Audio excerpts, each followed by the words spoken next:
بھائیوں، بزرگوں، دوستوں، ربیع الاول کا مہینہ اپنے اختتام پہ ہے۔ آج غالباً اس کی 22 تاریخ ہے۔ اس مہینے میں جیسا کہ آپ بار بار سنتے آئے ہیں اور ماشاءاللہ آپ بھی عاشقین رسول ہیں، ظاہر ہے کہ ہم سب اپنے نبی حضرت محمد صلی اللہ علیہ وسلم سے آخری درجے میں عشق کرنے والے ہیں۔ ہم میں سے کوئی الحمدللہ اس سلسلے میں سمجھوتا نہیں کرے گا، بلکہ ہر ایک یہ کوشش کرتا ہے کہ وہ اللہ کے ساتھ ساتھ اپنے نبی حضرت محمد صلی اللہ علیہ وسلم سے پکا سچا عشق کرے۔ ظاہر سی بات ہے، جب اللہ تعالیٰ نے ہمیں اس کا اور ہم کو اور آپ کو اس کا مکلف بنایا ہے تو ہمیں ایسا ہی کرنا چاہیے۔ قُلْ إِن كُنتُمْ تُحِبُّونَ اللَّهَ فَاتَّبِعُونِي يُحْبِبْكُمُ اللَّهُ وَيَغْفِرْ لَكُمْ ذُنُوبَكُمْ وَاللَّهُ غَفُورٌ رَحِيمٌ۔ قرآن مجید میں اللہ تعالیٰ نے یہ اعلان کیا ہے، قُلْ إِن كُنتُمْ تُحِبُّونَ اللَّهَ، کہ محمد صلی اللہ علیہ وسلم آپ لوگوں میں اس بات کا اعلان کر دیجئے۔ قرآن مجید کی آیت ہے جو میں پڑھ رہا ہوں آپ کے سامنے کہ قُلْ إِن كُنتُمْ تُحِبُّونَ اللَّهَ، اے محمد صلی اللہ علیہ وسلم آپ لوگوں میں اس بات کا اعلان کر دیجئے کہ اگر تم اللہ سے محبت کرنا چاہتے ہو اور اس کے دعوے دار ہو، قُلْ إِن كُنتُمْ تُحِبُّونَ اللَّهَ، اگر تم اس کے دعوے دار ہو کہ تم اللہ سے محبت کرتے ہو، اس کو ایک مانتے ہو، اس کو تنہا مانتے ہو، اس کو وحدہ لا شریک لہ کہتے ہو کہ وہ اکیلا ہے، اس کا کوئی شریک نہیں، نہ اس کے ذات میں کوئی شریک ہے، نہ اس کے صفات میں کوئی شریک ہے، کہ ساری کی ساری کائنات اسی کی اکیلے کی ہے اور وہی اس کائنات میں متصرف ہے، اسی کا تصرف جاری ہے، یعنی اسی کے حکم سے دنیا میں انقلابات آتے ہیں، روز و شب آتے ہیں، سورج و چاند نکلتے ہیں، سارا کا سارا نظام اللہ کا ہے۔ اگر تم اے لوگوں اللہ کو ایسا مانتے ہو تو یہ بات اے نبی آپ لوگوں سے کہہ دیجئے کہ اگر تم اللہ کے بارے میں یہ گمان کرتے ہو کہ اللہ ایسے اور ایسے ہیں تو فاتبعونی، محمد صلی اللہ علیہ وسلم سے کہوا رہے اللہ کہ تم لوگوں سے کہو پھر میری اطاعت کرو، یحببکم اللہ۔ تم تو اللہ سے دعوے دار ہو اللہ سے محبت کرنے کے، لیکن اللہ کے ہاں تمہاری اللہ سے محبت تبھی معتبر ہے جب تم میری اطاعت کرو گے، یعنی حضور کہتے ہیں فاتبعونی، میری اطاعت کرو گے، یحببکم اللہ، اللہ تم سے محبت کرنے لگے گا۔ گویا کہ حضرت محمد صلی اللہ علیہ وسلم سے محبت یہ معیار ایمان ہے، یہ کمال ایمان ہے، یہ ترقی ایمان ہے، یہ نجات ایمان ہے۔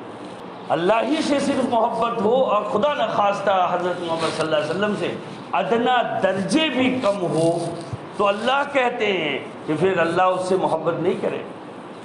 فاتبعونی، یا محمد آپ اللہ سے لوگوں سے کہہ دیجئے کہ میری اطاعت کرو، یحببکم اللہ، اللہ تم سے محبت کرنے لگے گا۔ اور آگے کی آیت عموماً کم پڑھتے ہیں لوگ، لیکن آپ سنیے یہ ہمارے اور آپ کے کام کی بات ہے۔ اللہ کہتے ہیں یغفر لکم ذنوبکم، اگر تم ہمارے نبی حضرت محمد صلی اللہ علیہ وسلم کی اطاعت کرو گے اللہ تمہارے گناہوں کو معاف کر دے گا۔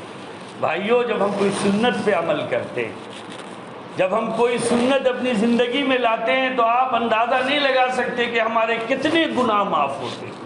ابھی آپ اپنے گھر سے نکلے، کئی دفعہ یہ حدیث آپ کو سنا چکا ہوں، کیونکہ آپ نے اللہ کا حکم اور حضرت محمد صلی اللہ علیہ وسلم کی سنت کو ادا کرنے کے لیے مسجد میں تشریف لائے، تو آپ نے جیسے ہی اپنے گھر سے قدم اٹھایا ہے ہر قدم پر 1 سال روزے کا ثواب آپ کے نامہ اعمال میں لکھ دیا گیا۔ ہر قدم پر 1 سال کے روزے کا ثواب لکھ دیا گیا، ہر قدم پر۔ اگر آپ اپنے گھر سے نکلتے ہوئے 100 قدم آئے تو بتائیے۔ تو اسی لیے اللہ نے کہا کہ یغفر لکم ذنوبکم، نبی کی اطاعت کرو گے ہم تمہارے گناہوں کو معاف کر دیں۔ یغفر لکم ذنوبکم واللہ غفور الرحیم۔ اس میں تمہیں کیوں تأمل ہو رہا ہے کہ اللہ اتنا معاف کرنے والے اور اتنا بخشنے والے اور اتنا دینے والے ہیں؟ ارے اللہ تو بڑے غفور الرحیم ہیں۔ تم اپنی آنکھوں سے نہیں دیکھتے کہ جو اللہ کو مانتے نہیں، جو اللہ کے ساتھ کیڑے مکوڑوں کو شریک کرتے ہیں، جو جانوروں کو شریک کرتے ہیں، جو چیزوں کو اللہ کے ساتھ شریک کرتے ہیں، اللہ ان پر بھی مہربان ہے، اللہ کی رحمتیں ان پر بھی ہیں۔ مسلمانوں بھائیوں، اگر اللہ تعالیٰ کی رحمت کسی سے ہٹ جائے آدمی ایک لمحے زندہ نہیں رہ سکتا۔ ایک لمحے کے لیے وہ خوش نہیں رہ سکتا۔ آپ دیکھتے نہیں کہ آپ کو تجربہ، ہم کو تجربہ نہیں ہے کہ کبھی کبھی سب کچھ اچھا ہوتا ہے لیکن دل اچھا نہیں ہوتا ہے۔ آدمی کہتا ہے پتہ نہیں کیوں دل نہیں لگ رہا ہے، پتہ نہیں کیوں آج دل کو سکون نہیں ہے، کیا بات ہے، آج بڑا اندیکھا غم مبتلا ہے۔ بھائیو، اللہ جسے خوش رکھنا چاہے وہی خوش رہ سکتا ہے، اور اللہ کی خوشی کا راز ذکر میں ہے۔ الذین آمنوا وتطمئن قلوبهم بذکر اللہ، الا بذکر اللہ تطمئن القلوب۔ جی، قرآن مجید میں اللہ نے اس راز کو فاش کیا ہے۔ اگر آپ کا دل نہیں لگ رہا ہے، آپ کو خوف و ہراس کی حالت ہے، آپ میں بے چینی ہے، قرار نہیں ہے، سکون نہیں ہے، اطمینان نہیں ہے، آپ اللہ کا ذکر کیجیے، آپ تیسرا کلمہ پڑھیے۔ بہت عظیم وظیفہ ہے تیسرا کلمہ، بہت بڑے کلمات ہیں اس کے، سبحان اللہ، بہت بڑا کلمہ ہے، آپ اسے معمولی نہ سمجھیے۔ امام بخاری رحمۃ اللہ علیہ نے اپنی کتاب بخاری شریف کو اسی حدیث پہ ختم کیا ہے کہ کلمتان خفیفتان علی اللسان ثقیلتان فی المیزان حبیبتان عند الرحمن، کہ لوگوں، دو کلمے ایسے ہیں جو زبان پر نہایت ہلکے ہیں، زبان پہ نہایت ہلکے۔ آپ سبحان اللہ و بحمدہ، سبحان اللہ العظیم، آپ نے کہہ دیا، آپ کی کون سی الرجی خرچ ہو گئی؟ اللہ کے نبی فرماتے ہیں دو کلمے جو زبان پر بڑے ہلکے ہیں، اللہ کے ترازو میں بڑے وزنی ہیں اور اللہ کو بہت پسند ہیں۔ اس لیے بعض علمی مباحث میں، علمی بحثوں میں لکھا جاتا ہے کہ بھائی یہ تیسرا کلمہ پڑھنا زیادہ بہتر ہے یا قرآن کی تلاوت کرنا زیادہ بہتر ہے، اس لیے کہ اللہ ہی کہتے ہیں، اللہ کے نبی کہتے ہیں کہ دو کلمے ایسے ہیں جو زبان پر نہایت ہلکے ہیں۔ اچھا، ہلکا ہونے کا مطلب یہ ہے کہ جاہل، عالم، پڑھا لکھا، بے پڑھا لکھا، مرد، عورت، پاکی میں، ناپاکی میں، کھڑے، اٹھتے، بیٹھتے، سوتے، کسی حال میں پڑھیے، یہ ہے اس کلمے کی بڑی عظمت۔ اس کے لیے کوئی شرط نہیں ہے، قرآن مجید کو تو بغیر وضو کے چھو بھی نہیں سکتے۔ حق تو یہ ہے کہ قرآن مجید کو بغیر پاکی کے پڑھنا بھی نہیں چاہیے، اللہ کا کلام ہے، بہت اونچا کلام ہے، لیکن اسی اللہ نے یہ کلمات خیر ہمیں عطا کیے ہیں۔ تو بھائی، میں آپ سے یہ کہہ رہا تھا کہ اللہ کے نبی حضرت محمد صلی اللہ علیہ وسلم سے محبت یہ ایمان کا جزو لا ینفک ہے۔ حضور پاک صلی اللہ علیہ وسلم کی محبت کے بغیر نہ ایمان معتبر ہے، نہ یقین معتبر ہے، نہ توحید معتبر ہے۔ خود اللہ نے یہ بات کہی، اگر کوئی اور کہتا تو لوگ کہتے بھائی فلان مول صاحب حدیث کی سند بتائیے، یہ حدیث صحیح ہے یا ضعیف ہے یا موضوع ہے یا کیسی ہے۔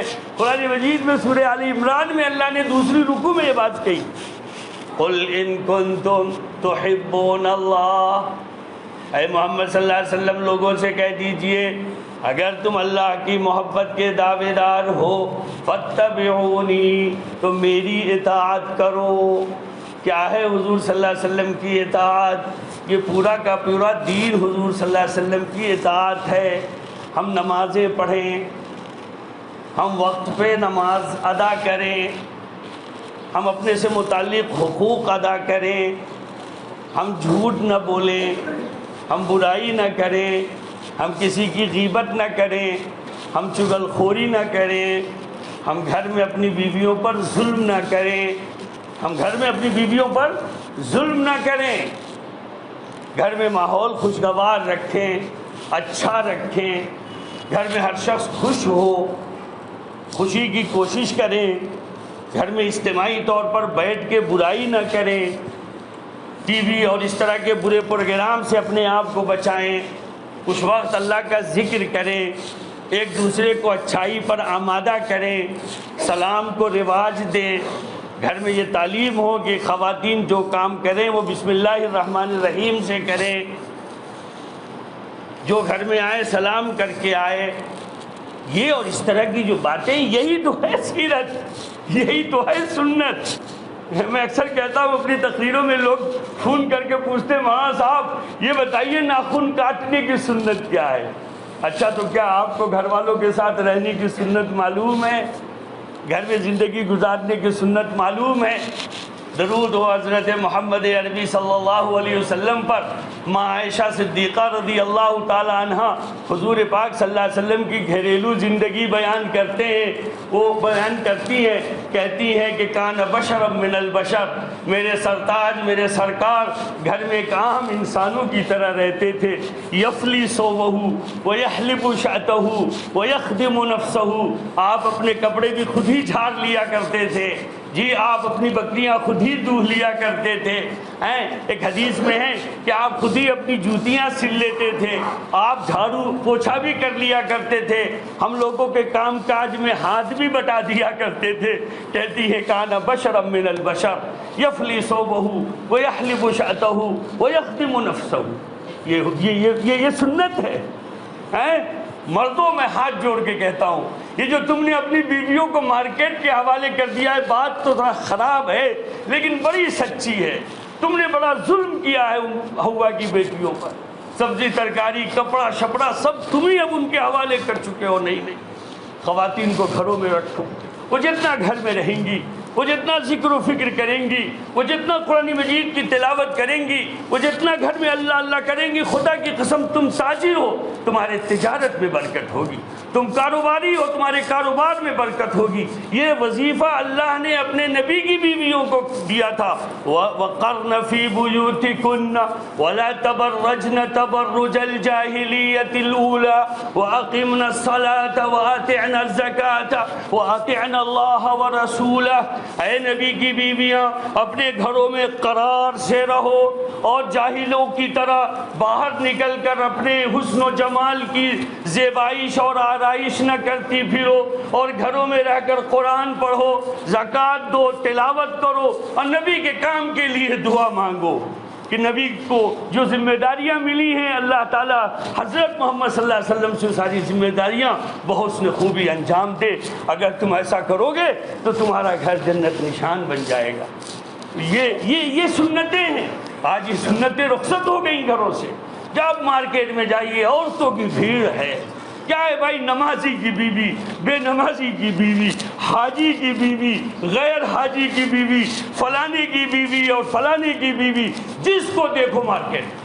اللہ کے بندو اپنی بیویوں کے ساتھ خود جاؤ، ایک دن جاؤ، ہفتے میں پورے ہفتے کی سبزی ترکاری یا ضروریات سامان لے آؤ۔ منع نہیں ہے کہ وہ نہیں جا سکتی، لیکن وہ اکیلے جاتی ہیں تو منع ہے۔ شوہروں کے ساتھ جائیں، ضرورتوں کے ساتھ جائیں۔ تو میں آپ سے عرض کر رہا تھا کہ لوگ پوچھتے ہیں سنت کیا ہے؟ سنت یہ ہے گھریلو زندگی میں دین ہو۔ بہت اثر انداز ہے یہ بات، آپ یقین رکھیے میرے بھائیوں، بہت بڑا عمل ہے یہ، بہت خوبصورت عمل ہے یہ۔ آپ میں بچوں میں بچے آپ کے پازیٹیو تھنک ہوں گے، مثبت سوچ کے حامل ہوں گے۔ بچے جب گھر میں ماں باپ کا ماحول خوشگوار دیکھیں گے تو بچے اچھے ہوں گے۔ یہ بچے کیوں رکشوں میں بیٹھ کے اور بلو فلمیں دیکھ رہے ہیں آپ کے محلے میں کونوا میں؟ آپ گزرتے دیکھتے نہیں ہیں، چھوٹے چھوٹے بچے بلو فلمیں دیکھ رہے ہیں۔ میں تو ٹوک دیا کرتا ہوں، یہ کیا وجہ ہے؟ بچے گٹکا کھا رہے ہیں۔ یہ کیا وجہ ہے؟ بچے پتہ نہیں کیا کیا ہے آج کل وہ سب کھا رہے ہیں۔ بچے سگریٹیں پھونک رہے ہیں، یہاں پہ جو دکان ہے وہاں سے تو سگریٹ کا ٹھیکا ہے، سگریٹ پھینک رہے ہیں۔ کیوں ایسے بچے ہو رہے ہیں؟ کیوں نگیٹو تھنک ہو رہے ہیں؟ کیوں بچے بات بات پہ آستین چڑھا رہے ہیں؟ گھر میں ماحول اچھا نہیں۔ میں آپ سے بڑی محبت سے بات کہہ رہا ہوں، اپنی نسلوں کو بنائیے، سنواریے۔ آپ گھر میں جتنے اچھے رہیے گا، خوشگوار موڈ میں رہیے گا، ہنستے مسکراتے رہیے گا، ایک دوسرے کا حق ادا کیجیے گا۔ خبردار جو کسی بہو پر اتیاچار ہو، خبردار جو کسی کی بہو پر ظلم ہو، خبردار جو کوئی مرد اپنی بیویوں پر ہاتھ اٹھائے، مارے پیٹے، بڑے بدبخت کمینے یا کمظرف ہیں وہ مرد جو اپنی بیویوں کو مارتے ہیں۔ مارنے والے مرد اچھے نہیں، مارنے والے مرد اچھے نہیں۔ گھروں میں جب یہ کچھ ہوگا تو کہاں سے بچوں میں پازیٹیو تھنک ہوں گے بچے؟ کہاں سے بچوں کا اعلیٰ کردار، اعلیٰ اخلاق ہوگا؟ یہ بہت ضروریات دین ہے اور یہی سنت ہے میرے بھائیوں۔ کیا ہے یہ؟ بولیے، یہ سنت ہے۔ گھر میں خوشگوار، ارے کتاب کی تعلیم کرنا یہی سنت نہیں ہے؟ تلاوت کرنا یہی سنت نہیں ہے. یہ بھی سنت ہے کہ بچے جب بغیر سلام کے آ جائیں، بیٹا باہر جا سلام کر کے آ. آپ خود جائیں السلام علیکم. ایک صاحب مجھ سے کہنے کہ صاحب مولانا کیا بات کہتے ہیں، کیا ہم بیوی کو سلام کریں گے؟ تو کیا بیوی کیا ہے آپ کی؟ آپ کی شریک حیات ہے، آپ کے بچوں کی ماں ہے، آپ کے آنے والے خاندان کی بنیاد اور بیسک ہے. اس کا جتنا رسپیکٹ ہوگا بتتا اتنا اچھا ہوگا. اللہ تعالیٰ سے دعا ہے کہ اللہ ہم سب کو عمل کی توفیق عطا فرمائے.